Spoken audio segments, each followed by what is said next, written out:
Dès le vendredi 8 septembre, la Coupe du monde de rugby sera lancée en France, avec un match d'ouverture colossal entre le 15 de France et la Nouvelle-Zélande. Mais en cas de victoire de nos Bleus en finale, combien toucheront les coéquipiers d'Antoine Dupont? On a la réponse. La compétition approche à grands pas. Le 8 septembre prochain et jusqu'au 28 octobre, les plus grandes équipes nationales s'affronteront lors de la Coupe du monde de rugby, aux quatre coins de la France. Pour lancer les hostilités, le 15 de France de Fabien Galthié se retrouvera face à l'iconique Nouvelle-Zélande et leur célèbre haka.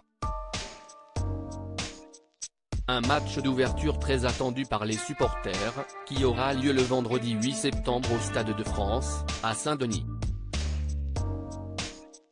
Malheureusement, les Bleus ne seront pas au complet lors de la compétition. En effet, le 12 août dernier, lors du match de préparation contre l'Écosse, Romain Ntamack a été touché au genou gauche à la 55e minute. Et les résultats des examens ont parlé, une rupture du ligament croisé du genou gauche l'a obligé à déclarer forfait pour la compétition. Mais ce n'est pas tout. La Fédération française de rugby a également annoncé l'indisponibilité de Cyril Baille pour une durée de 5 à 6 semaines.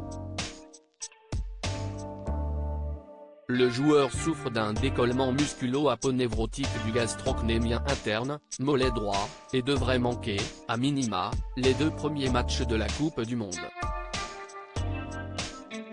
Un coup dur pour le 15 de France, qui se voyait déjà ramener la coupe à la maison au complet.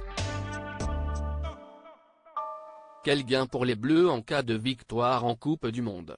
Si est la question que tout le monde se pose, quel sera le montant des primes touchées par les joueurs, en fonction de leur parcours dans la compétition?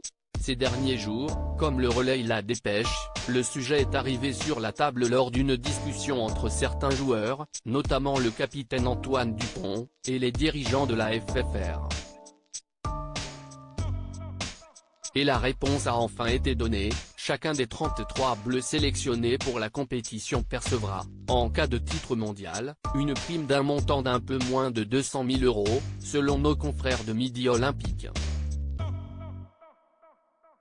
Une demande qui a été revue à la baisse par les Bleus, selon cette même source, eux qui comptaient toucher, au départ, environ 300 000 € chacun en cas de victoire.